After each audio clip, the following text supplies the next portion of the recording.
Pizza is essentially an open-faced sandwich. I mean, a gooey, delicious one. But did you know that you can make a closed-up version of it? And no, I'm not talking about a calzone, Max. Inspiration for today's video came from my Uncle Frank. Okay, he's technically not my uncle, but he's really everybody's uncle. Uncle Frank's Backyard, you know him. I love him on social media and YouTube, all that stuff. Anyway, I saw him do this and I thought, I want to do that. I just hope I don't mess it up though. I'm not the best with pizza dough. I'm really not.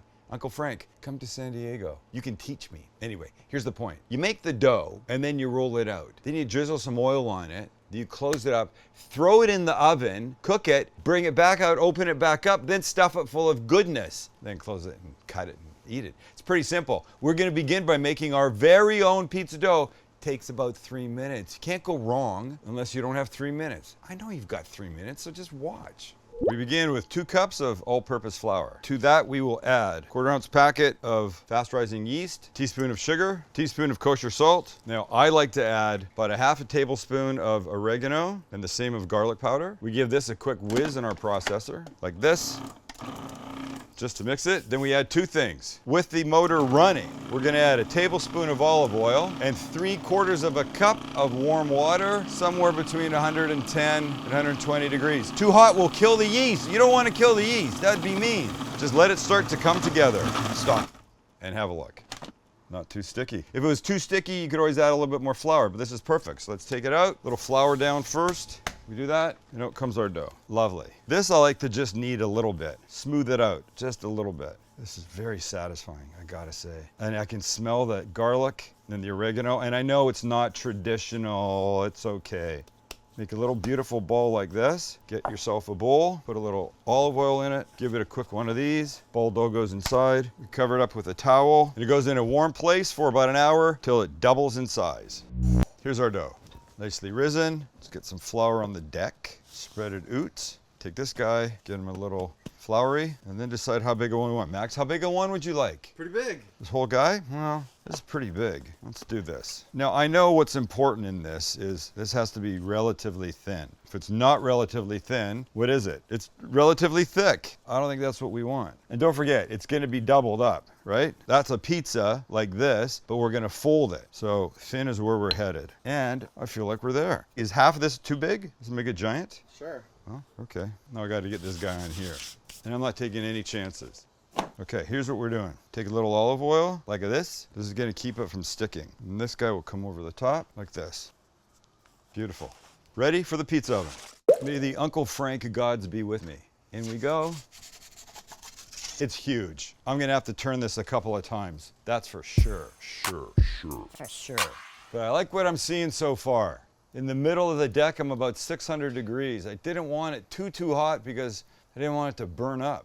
You see a little lifting in the back. Very nice. When I took that dough out of the bowl, you could smell the garlic and the oregano. All right, I think it's time for a little turn. That's for sure. Sure. For sure. See what we got going on here? Glorious. Oh, I'm happy with what's happening so far. What is it? That's for sure. Sure. For sure. This is massive. Max said, let's make a big one. I said, okay. And now we're questioning. Too big? No, never too big. Let's look inside. Oh, good. I like what's happening here.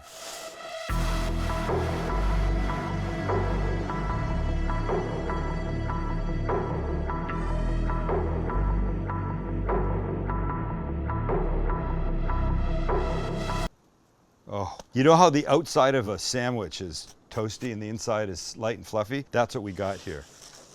I'm gonna go just a little bit more over this way, and then it's coming out. And then the magic begins. For sure.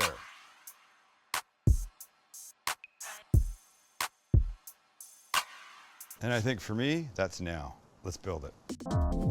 And that's our buddy. Now, if we open him up, oh, there's steam. Oh, it's beautiful. Okay, watch what we're doing. First down, I have some pesto. Some beautiful basil pesto. Just a beautiful little sumptuous layer of it. Then, handful of fresh arugula, baby arugula. Oh my God. Now we've got some roasted red peppers, just the store ones. You can roast your own, but I think these guys are kind of hard to beat. Scatter these kids around.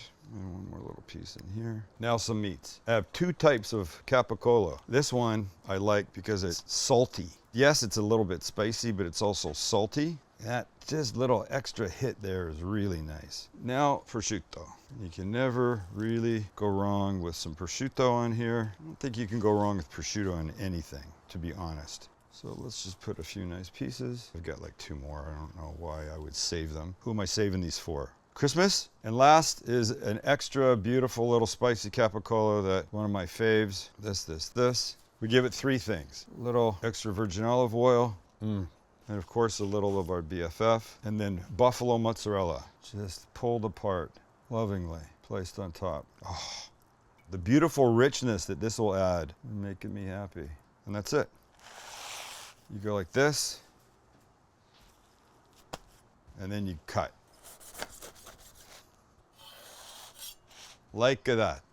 Just like that.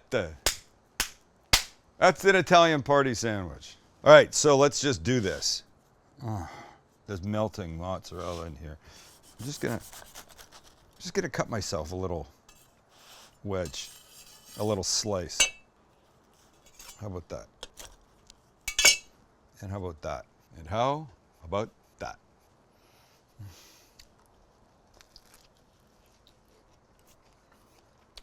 Oh my God. It's like the best Italian sandwich I've ever had. Everything works. The meats, the peppers. That little layer of pesto is so good. It's so important. I think we forget about how important pesto can be. Oh, it can be important. And then the arugula is just a nice fresh bite in the middle of everything. All right, well, of course I'm going to tell you I want you to make this. But I want to say thank you, Uncle Frank, for the inspiration for this. A special place in my heart for you, my friend. Perhaps we'll meet someday. Ciao. Ciao, everyone.